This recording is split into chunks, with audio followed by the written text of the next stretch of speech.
Mucha atención. La prefectura de Pichincha realizó un informe técnico de la vía Mitad del Mundo Río Blanco en el occidente, por lo que permanecerá cerrada debido a deslizamientos de tierra desde el kilómetro 72 hasta Nanegalito. Extraoficialmente se conoce que se mantendrá el cierre toda la noche. La vía Mitad del Mundo Río Blanco se mantuvo cerrada todo este viernes 21 de abril debido a la caída de 4.000 metros cúbicos de tierra sobre el kilómetro 72, cubriendo completamente la vía e impidiendo el paso de vehículos. Así que pedimos la comprensión, por favor, tomar rutas alternas. Pavón explicó que luego de un informe técnico y para precautelar la seguridad de la ciudadanía, se mantuvo cerrada la vía. En el tramo Nanegalito, Mindo, sobre todo. Las labores de limpieza iniciaron en horas de la madrugada para poder retirar el material que se desprendió de la ladera. Hasta el cierre de este informe, la prefecta de Pichincha no se ha pronunciado de cómo se llevará a cabo la circulación en esta vía durante la noche y el resto de días. Manuela Bedón, Noticias 7. El temporal no da tregua en la zona costera. Una intensa lluvia causó afectaciones en Atacames, en la provincia de Esmeraldas, así como varias parroquias en la provincia del Guayas y Loja.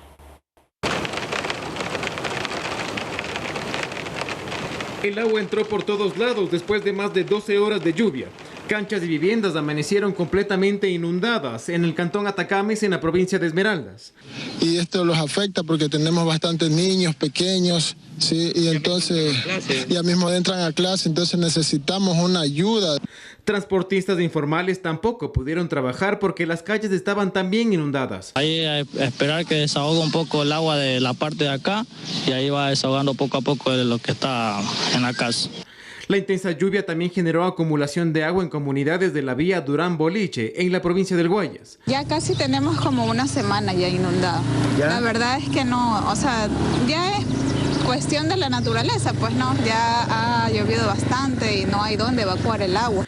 Las calles lucen inundadas, lo que dificulta el tránsito. Se debe a los taponamientos de los canales, que no han hecho bien la limpieza de los canales. Tenemos taponado la salida de un canal que queda aquí como a la salida como a 100 metros. Por ahora no es tanto, pero ya nos está dificultando la salida del vehículo más que todo. Las botas impermeables ahora forman parte de la vestimenta diaria debido al nivel de agua. El cantón Santa Lucía, también en Guayas, luce completamente afectado. Aquí el caudal del río Daule creció producto de las lluvias. Sin embargo, las fuertes precipitaciones también afectan a cantones de la sierra. En Puyango, provincia de Loja, las lluvias provocaron crecidas de ríos. Pese a eso, varios hombres intentaron cruzar el río, poniendo en riesgo su vida. Edison Saavedra, Noticias 7. Otros temas. Tras su asesinato en Buena Fe, provincia de Los Ríos, el policía Steven Vargas, de 26 años, fue despedido por sus familiares y compañeros en Santo Domingo, su tierra natal. El gendarme murió mientras perseguía a una banda de delincuentes luego de cometer un delito.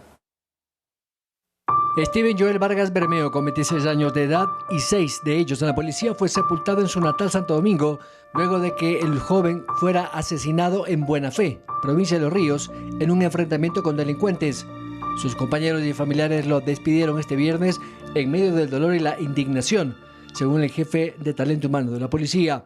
Tenemos sentimientos encontrados, el que cada vez que nuestros compañeros caen bajo las balas asesinas de la delincuencia, siempre es como que se va una parte de nuestra institución. Van a tener que pagar por esta muerte que no es justa.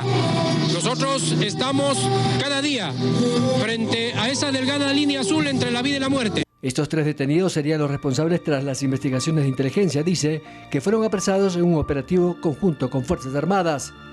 El comandante de la subzona de Santo Domingo reafirmó el compromiso institucional contra el crimen. Estamos más unidos que nunca, sobre todo a decirles a los delincuentes que aquí estamos, no vamos a claudicar. La policía suma más muertos, los delincuentes suman más victorias y los jueces suman más boletas de libertad. Byron Galarza, Noticias 7. La policía liberó a una mujer que permanecía secuestrada en la provincia del Guayas. La mujer viajó desde Ibarra a Guayaquil con engaños de un hombre que conoció en redes sociales cuando fue secuestrada. Existen 4 detenidos por este hecho. Son los momentos cuando Maciel L., de 29 años de edad, se reencontró con su familia gracias al trabajo de la Policía Nacional, que logró liberarla de sus captores. Maciel fue secuestrada el pasado 15 de abril en la provincia del Guayas. Ella viajó desde Ibarra a Guayaquil cuando fue retenida. Y ahí se subieron dos tipos al carro con pistolas y me tenían... Enseguida me amarraron las manos y me taparon los ojos. Producto de la operación, 4 personas fueron capturadas, quienes exigían $30,000 para dejarla en libertad y no atentar contra su vida. Es aprendido el dominicano Jairo A., de 31 años, Alfredo C., de 19 años, ecuatoriano, Jairo M., de 21 años, ecuatoriano, Carlos B., de 37 años, ecuatoriano. Lo que llama la atención en este caso es que quien habría cometido el hecho es una persona muy allegada a Maciel que conoció en redes sociales. Según Ricardo Muñoz, jefe de la Unidad de Análisis de Ciberdelitos de la Policía Nacional, es importante no colocar información en nuestras redes sociales que puedan ser de fácil acceso al público y hace recomendaciones. O que se autobusque en internet. Esto quiere decir que nosotros vamos a poner en Google nuestros nombres completos, nuestro número de cédula tal vez, para ver qué información sale. A veces hay información pública de universidades, de ex trabajos que hemos estado, información que hemos publicado en la red en general, y esta información está visible para toda la ciudadanía. Otra recomendación es que se limite el acceso a nuestras redes sociales, es decir, que se ponga el perfil como privado. Durante el 2022 se realizaron 1.300 investigaciones y en lo que va del año se han abierto 415 procesos. Se encuentran tipificados como delito el tema de, por ejemplo, la suplantación de identidad, la intimidación por redes sociales. Actualmente se reformó el Código Orgánico Integral Penal en el tema de hostigamiento por redes sociales. Entonces existen muchos delitos que nos ayudan a nosotros como ciudadanía a denunciar. Según el Código Orgánico Integral Penal, los ciberdelitos tienen una pena privativa de libertad que va de 1 a 3 años. Edison Saavedra, Noticias 7. Otros temas. Sebastián Yunda, hijo del exalcalde de Quito, Jorge Yunda, llegó este viernes 21 de abril al Complejo Judicial Norte, en Quito, para su primera presentación periódica dispuesta por el juez del caso, Máximo Ortega.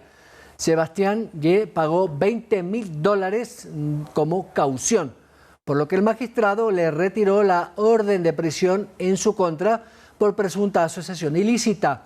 Yunda estuvo casi 2 años fuera del país. Salió a Bolivia y luego se radicó en Argentina, donde fue detenido y liberado por una medida de presentación ante la autoridad. El sistema judicial ecuatoriano está en entredicho por presuntos abusos de medidas sustitutivas y garantías jurisdiccionales. Desde las autoridades pertinentes se impulsan reformas legales, pero por otro lado, expertos sugieren que depende mucho el trabajo que realice la Fiscalía y la Policía Nacional.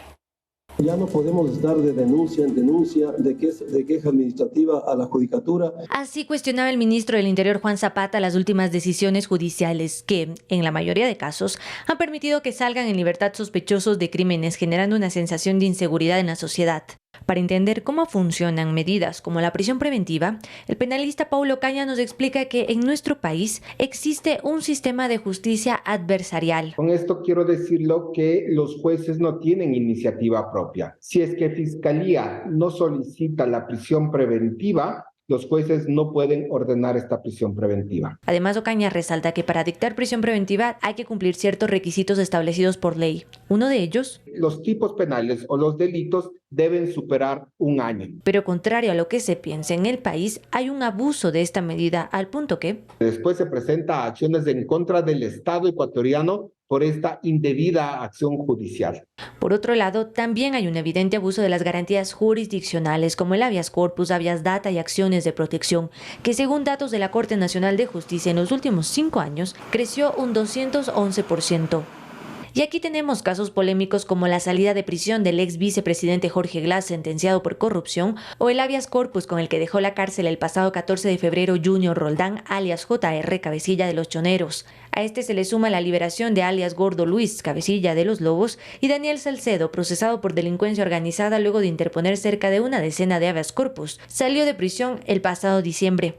Para el constitucionalista Ismael Quintana, estos abusos se producen por varios factores, pero destaca el rol de la Corte Constitucional. Permisiva dice que en ciertos casos los jueces pueden aceptar estas medidas siempre y cuando el caso no sea grave o el delito. Y también apunta a la responsabilidad del Consejo de la Judicatura en materia de disciplina y enseñanza de la norma constitucional. Como abogado litigante, a veces uno va con su caso a la audiencia y el juez apenas se está enterando que la Corte ha cambiado ciertas líneas jurisprudenciales. Los jueces no conocen la jurisprudencia de la Corte. Por parte de las autoridades hay una propuesta de reforma a la Ley de Garantías Jurisdiccionales que fue entregada en la Asamblea esta semana en un intento de frenar el abuso de estas medidas legales. Carolina Basante, Noticias 7.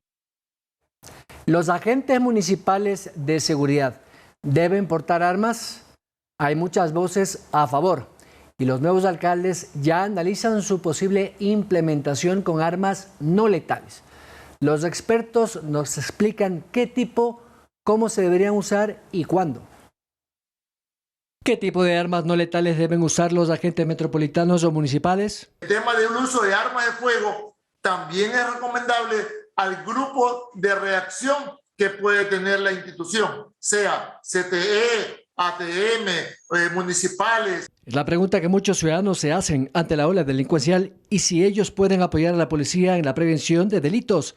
John Garaycoa explica el uso y sus herramientas. El gas paralizante, este tolete retráctil, uno lo abre y obviamente es un tolete muy aplicable, como también el otro tolete conocido como tonfa. La dotación de las respectivas esposas del taser eléctrico, ¿ok? Muy recomendable. Un buen cuchillo pequeño, ¿verdad? Donde me puede salvar ante cualquier situación de acuerdo a lo que ellos manejan. Pero eso sí, cualquiera de estos instrumentos están supeditados a su uso con capacitación, dice. En cuanto al chaleco antibalas, podría usarse para otra acción. Si bien protege al portador de disparos, también hay otra opción. Actualmente ya hay chalecos que te protegen ante una agresión de cuchillo. Ahí ya mucha gente puede tener este cuchillo y ya hay chalecos que te defienden ante esa agresión de un cuchillo, de un palo, de una situación. Sin embargo, para el ex secretario de Seguridad de Quito, César Díaz, esta no es la solución. El portar armas a los municipales, dice, podría ser muy peligroso. Si ni siquiera se les permite tener armas no letales contundentes, llamemos las armas no letales contundentes como las pistolas eléctricas que en su momento yo pedí autorización y que no se concedió. Son simplemente especulaciones y el debate está abierto. Sin embargo, los ciudadanos aspiran a que esto pueda complementar la seguridad integral. A cargo de la Secretaría de Seguridad, en el rastrillo, nosotros ya tenemos armas de fuego. Eso quiere decir que la institución ya tenía el porte de armas. Lo que sí se tiene que hacer es un proceso de capacitación. Byron Galarza, Noticias 7. Se instalaron 557 alarmas comunitarias en 470 barrios de Quito, los cuales tienen como objetivo acelerar los tiempos de respuesta de las autoridades en caso de una emergencia. ¿No identifica este sonido? Pues es la alerta que emiten las alarmas comunitarias ubicadas en 470 barrios de Quito. Este jueves 21 de abril se instalaron 5 alarmas en La Mariscal, barrio ubicado en el sector de Iñaquito, uno de los sectores con mayor índice de inseguridad. Es una población flotante importante, pero residentes en La Mariscal, de acuerdo al último censo, tenemos a 13.000 personas. Para acceder o ser beneficiarios de esta alarma comunitaria, lo que debe hacer el barrio o el sector es formar un comité de seguridad. La secretaria de Seguridad, Daniela Valareso, explicó que la alerta está interconectada con el ECO 911, la Policía Nacional y el Cuerpo de Bomberos. Se activan por varias vías. Hay mensajes de WhatsApp, llamada al 911 y también un pulsador que pueden llegar a tener 26 o más usuarios en un rango de 2 kilómetros a la redonda. Principalmente, si es que usted está viendo que hay una amenaza, activa el pulsador y la alarma suena. Los moradores del sector y de diferentes barrios de Quito celebran la iniciativa y esperan resultados positivos. Y al ser un lugar turístico, el segundo más visitado del Ecuador, necesitábamos seguridad porque si no los negocios se estaban echando abajo. O sea, no había... Los turistas tienen miedo de la delincuencia. Esta organización es muy importante para poder impedir estos eventos delincuenciales. En la capital existen más de 120.000 barrios barrios, por lo que se priorizaron los barrios con mayores índices de delincuencia. Pero con el presupuesto de la tasa de seguridad, que es importante decirlo, con eso se está haciendo este trabajo. Hay más barrios en los que hay que trabajar, pero eso ya quedará para la siguiente administración. Manuela Bedón, Noticias 7. El juicio político en contra del presidente Guillermo Lasso continúa en la Comisión de Fiscalización. Este viernes, uno de los cuestionamientos que causó controversia fue una carta que supuestamente la asambleísta Mireya Pazmiño habría enviado al entonces Hernán Luque en el 2022, preocupada porque se pudiera dar una baja del contrato con Amazon Tanker. Se lo calificó de incongruente. Este viernes del tratamiento del juicio político en la Comisión de Fiscalización en contra del presidente Guillermo Lasso se generó en torno al trabajo que la Procuraduría del Estado realizó respecto de una solicitud de Flopec en 2021 para el control de la legalidad de 14 contratos y un acuerdo, entre ellos el de Amazon Tanker. El ex procurador Íñigo Salvador detalló que se abstuvieron de realizarlo. Y por una razón, la Contraloría había elaborado un examen especial para los mismos contratos. Y esto tiene una lógica jurídica muy sólida. En primer lugar, el artículo 226 de la Constitución de la República establece la obligación de las entidades del sector público de coordinar entre ellas, entre otras cosas para evitar la duplicación de funciones. En la comparecencia se detalló que desde el 2008 la Procuraduría no tenía competencia de un control previo de contratos. Le queda a la Procuraduría exclusivamente la facultad de examinar el cumplimiento de los contratos ex post, es decir, solamente después de ser firmado. Por otro lado, y como parte del expediente de la defensa del primer mandatario, hay una carta que causa cuestionamientos en torno a la asambleísta Mireya Pazmiño, proponente del juicio político. Y es que en 2022 la legisladora habría presentado sus reparos a Hernán Luque de que se culminara con el acuerdo con Amazon Tanker. Esta es la falta de congruencia entre quien inicia la solicitud de enjuiciamiento político y trata de sostener supuestas responsabilidades del presidente.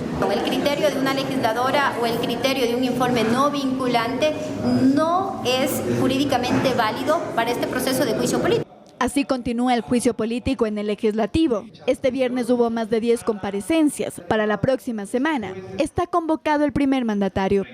Andrea Orbe, Noticias 7. Pedro Velasco, asambleísta por el Partido Avanza y miembro de la Comisión de Fiscalización, hizo un balance del proceso de sustentación de pruebas en el juicio político del presidente Lasso en nuestro espacio de entrevistas en Noticias 7. El legislador destacó los principales elementos recabados hasta el momento. La sesión inicial. Evacuadas 3 extensas jornadas de comparecencias en la Comisión de Fiscalización en marco del juicio político, uno de sus integrantes, el asambleísta Pedro Velasco, en entrevista para Noticias 7, destacó los elementos importantes que se han recabado. El tema de la auditoría que se realizó por parte de la Contraloría General del Estado es del periodo enero a diciembre del año 2020. Son fechas importantes. Otro elemento importantísimo que lo han abonado las autoridades de Contraloría y quienes realizaron la auditoría es de que no se determina responsabilidad penal. ¿La Asamblea debe probar el delito de peculado? Creo que lo elemental es de que una persona que está siendo sometida a un juicio político se le indique sobre qué es lo que se le va a acusar y qué es lo que se ha probado. Y si es que no se puede probar, entonces, ¿qué es lo que pretenden probar? ¿Cuál es la acusación que pretenden probarse? ¿Alcanzarán los plazos para receptar las pruebas? Nosotros hemos diseñado una estrategia capaz de que no podamos irrespetar lo que determina la Ley Orgánica de la Función Legislativa. Vamos a cumplir a rajatabla los plazos, los 10 días que habla la ley orgánica para poder nosotros evacuar las pruebas. Y sobre el llamado a la muerte cruzada impulsado por el bloque de UNES. Me pongo en la posición de la bancada de UNES, que es una de las que impulsa el juicio político, no tiene los fundamentos, los argumentos, la prueba para demostrar el delito de peculado, conforme lo he dicho y lo he mencionado en estos días. ¿Qué les queda? Buscar, entre comillas, otra alternativa, otra salida, yo diría una puerta de escape que tal vez le dé dignidad a lo que no se puede demostrar. Carolina Basante, Noticias 7. Sometieron en estos días a estar... Para vocales electos del Consejo de Participación, la institución necesita reformar los reglamentos para la designación de autoridades. Además, aseguran que la situación financiera del organismo no sería la más óptima. Al actual Consejo de Participación le queda menos de un mes en funciones, pues los nuevos consejeros serán posesionados este 14 de mayo y por ello ya inició el proceso de transición, al que el electo Augusto Verduga califica de positivo. El proceso bastante ordenado, creo que tienen un equipo técnico preparado para el tema de la transición. Se hablaron de algunas cosas, asesor público general, renovación parcial de la Corte Nacional, del Consejo Nacional Electoral, y Contralor General del Estado. Sin embargo, hay procesos que le preocupa, dice, como el concurso para elegir al Contralor General del Estado. Están avanzando, yo creo sí, de forma no tan correcta en el tema del Contralor General del Estado. Y yo le he hecho saber esto a los consejeros en funciones. No pueden seguir aplicando el mismo reglamento por el cual sus antecesores fueron destituidos. Esto fácilmente podría ser causal de juicio político. Asegura que las designaciones del cuerpo colegiado serán autónomas y estarán alejadas de tendencias políticas. El trabajo que uno tiene que desempeñar como consejero de participación ciudadana es un trabajo técnico que nada tiene que ver con, por ejemplo, ocuparse de dar la política pública, no de ofrecer cosas, ¿no? Sino de fiscalizar, eso sí. Para ello llevará una propuesta ante el Pleno que básicamente consta que de la base final de elegibles se designa la autoridad mediante sorteo público. Otro punto que le preocupa, dice, es el financiero. Es una institución que a duras penas le alcanza para pagar sueldos y salarios, ¿no? No hay dinero ni talento humano suficiente para emprender estos procesos de participación en los territorios. Los consejeros electos estarán a cargo de la designación final del Contralor General del Estado, del Defensor del Pueblo y de la renovación parcial del Consejo Nacional Electoral, procesos que ya iniciaron. Edison Saavedra, Noticias 7. En el marco del Mes de la Salud y con el objetivo de promover la prevención de enfermedades, este sábado se realizará la feria Hablemos de Salud, donde los asistentes de cualquier edad podrán realizarse exámenes médicos gratis como medición de colágeno, del nivel de calcio en los huesos, entre otros. Este sábado 22 de abril, en marco al Mes de la Salud, que va a ser realizada en el Parque La Carolina de 8 a 4 de la tarde, les invitamos a que vengan en familia, se pueden atender en familia porque también va a haber los chequeos pediátricos para los niños, para los adultos, entonces es una jornada para venir en familia y que es gratuita, eso queremos recalcar, que es gratuita, que vengan y que pasen un día diferente, es un sábado que les estamos ofertando una actividad diferente. Preste atención, ahora los jóvenes tienen una alternativa para buscar trabajo a través de la plataforma virtual Mi Futuro es Hoy. En este espacio además podrán recibir capacitaciones gratuitas, entre otros beneficios. ¿Cómo puede acceder a ella? Se lo explicamos en la siguiente nota. La cuestión de experiencia. Es algún limitante que encontramos todos, ya sea al graduarnos del colegio o de la universidad. Ante las principales dificultades que los jóvenes afrontan para conseguir empleo, el Ministerio del Trabajo, en alianza con el Programa de las Naciones Unidas y la Organización Internacional de Trabajo, lanzaron la plataforma Mi Futuro es Hoy. ¿Pero qué la hace diferente? Tiene una doble funcionalidad. Por un lado, permite que los y las jóvenes tengan acceso a herramientas para mejorar su situación laboral. Y por otro lado, recoge la información de los usuarios de manera ética y segura y la pone a disposición en formato de datos abiertos a actores externos que trabajan por el beneficio de las juventudes. Aunque está dirigida a jóvenes de entre 18 y 29 años, no hay restricción de edad para usarla. Esta herramienta ofrece 4 funciones. Una vinculada al tema laboral, otra al tema de educación continua, obviamente la cobertura de los derechos laborales en el marco ecuatoriano y finalmente el tema de cultura previsional. ¿Pero cómo se debe aplicar y sacar su máximo provecho? Te explicamos. Ingresa a mifuturoeshoy.trabajo.gov.es. Crea una cuenta, completa tu perfil. No olvides agregar tu hoja de vida para que tu perfil sea visible ante empleadores. Además del mega buscador, vincula tus datos con otras 7 plataformas que ofertan empleos. En este espacio también podrás encontrar capacitaciones gratuitas en múltiples áreas. Pero muchos jóvenes que ya la usan pueden comunicarlo en sus colegios, en sus grupos juveniles. Desde el Ministerio del Ramo se busca fortalecer la formación de los jóvenes como una manera de crear nuevas oportunidades. Así lo destaca su titular, Patricio Donoso. Hemos capacitado a 163,000 ecuatorianos en forma gratuita. Hemos vinculado a 126,000 ciudadanos en estos 22 meses de gobierno. Olga Velasco, Noticias 7. En 6 cantones registraron la caída de ceniza del volcán Sangay. La Secretaría de Gestión de Riesgos se encuentra levantando información sobre el impacto para la entrega de kits de ceniza. Chimborazo, Bolívar, Los Ríos y Guayas amanecieron con la sorpresa de la caída de ceniza por la actividad volcánica del Sangay. La madrugada de este 21 de abril se registró una nube de ceniza de 8 kilómetros de altura sobre el cráter. Es decir, más de 14 kilómetros de altura, y se dirigió hacia el occidente.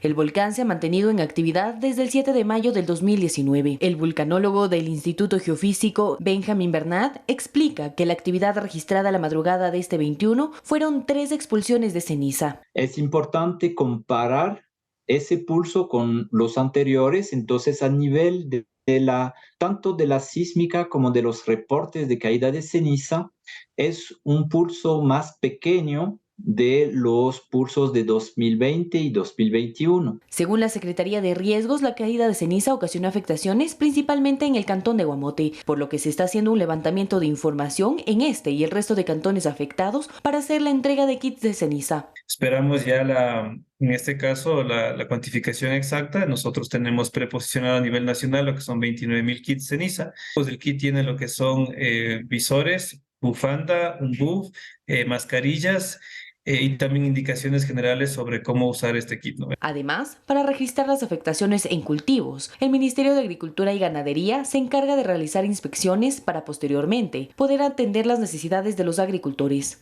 Se requiere, por ejemplo, la limpieza del forraje. Cuando son forrajes altos, la limpieza se lo hace de manera manual o también cuando hay lluvias van limpiando cada uno de los cultivos. Pero hay otros tipos de cultivos que son mucho más delicados y sensibles ante la caída de ceniza, por lo cual se requiere otro tipo de atención. Entre las recomendaciones de la Secretaría de Gestión de Riesgos está el uso de mascarilla y gafas protectoras, evitar limpiar la ceniza volcánica con agua para no tapar sumideros, cerrar puertas y ventanas para evitar la entrada de ceniza en los hogares, proteger vehículos y maquinarias para evitar daños en el motor. Manuela Bedón, Noticias 7. Con el objetivo de impulsar el turismo rural en Quito, se lanzó la guía digital denominada Aquisito, una alternativa diferente para conocer y recorrer el distrito metropolitano. Le contamos más en la siguiente nota.